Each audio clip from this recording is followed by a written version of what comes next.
The PlayStation VR2 is set to explode this year with tons of titles in the works, and Nintendo Switch Online continues to go from strength to strength.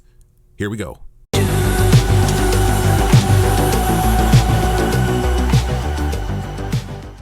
Welcome back to the channel. First time here, hit that like button and subscribe. PlayStation VR was an amazing experience. I was day one with it.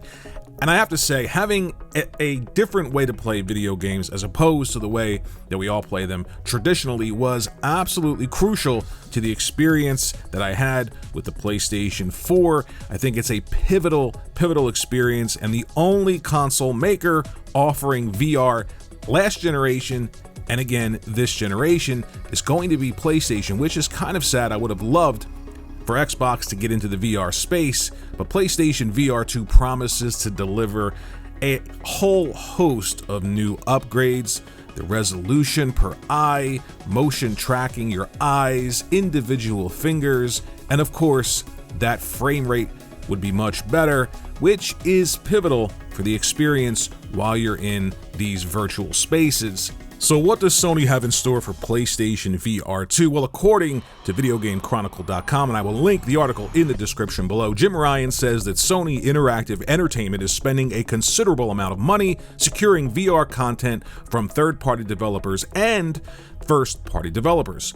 Sony has said it will have more than 20 games ready for the launch of PlayStation VR2. The launch games will cover both first-party and third-party titles, the corporation said during a business briefing on Thursday. Quote, "Right now, there is considerable amount of money being spent on partnerships with independent and other third-party developers to secure a considerable pipeline of attractive VR content at the launch of PlayStation VR2. That energy, that effort, and that money will continue to grow as the install base of PlayStation VR2 headsets grows also."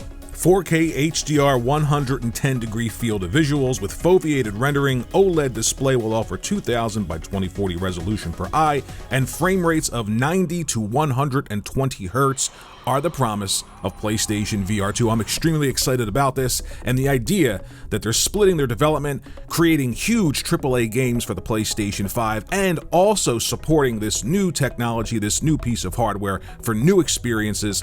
I'm so excited for PlayStation VR2. Let me know in the comments section below if you tried PlayStation VR on the PlayStation 4, and let me know how excited you are to try PlayStation VR2 on the PlayStation 5. Another important aspect of PlayStation VR2, and something I didn't want to leave out of this video, is foveated rendering.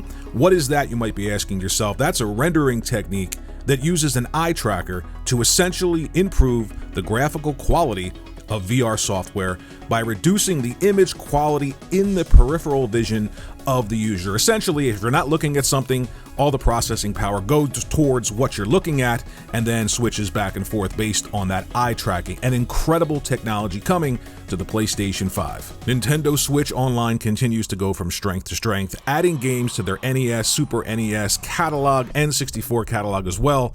This month, they're adding 2 Super NES games, Congo's Caper and Rival Turf.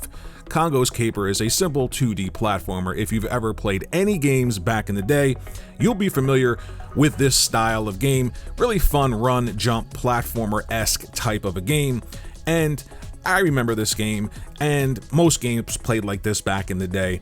And it's really fun to go back and play games like this. The second game is called Rival Turf, and if you've played Streets of Rage, you're familiar with all of the clones that game spawned, and this game, Rival Turf, is one of them. Really fun beat 'em up that you can play by yourself, or how about some couch co-op with someone sitting next to you running through the streets, beating everybody up. A lot of fun, and it's cool that they're adding these games to their online service. This is what I mean when I talk about having content from the past to draw upon to make your service more attractive. And the third is an NES game called Pinball, and of course, it's pinball, but there's a twist. Mario is trying to save the princess once again, so you can play sort of blackjack pinball, and then there's a really cool level where you're using Mario like Breakout to get the princess free, and you have to catch her and bring her to the exit. Really fun games being added to Nintendo Online service. Let me know what you think in the comments section below about all of these topics, the PlayStation VR2, Nintendo Online,